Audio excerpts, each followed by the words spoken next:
Usap-usapan ngayon sa social media ang tila palitan ng banat at kilig sa pagitan nina Paolo Avellino at Kim Chiu.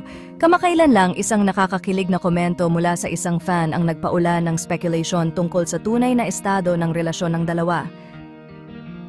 Sa isang post sa social media, isang fan ang nagkomento ng, "Ang hot naman ng wifey mo, Paolo Avellino, paano mo kinakaya to?" Ang nakakagulat, ni-like ni Paolo ang komento na nagbigay daan sa mga haka-hakang may espesyal na pagtawag na ngang wifey si Paolo kay Kim.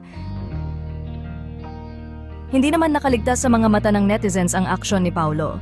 Marami ang natuwa at kinilig sa kanyang pag-like ng komento na parang isang kumpirmasyon na rin di umano sa matamis na turingan ng dalawa.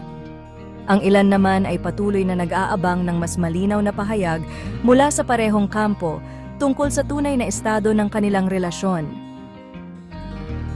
Hindi ito ang unang beses na pinakilig ng dalawa ang kanilang mga fans.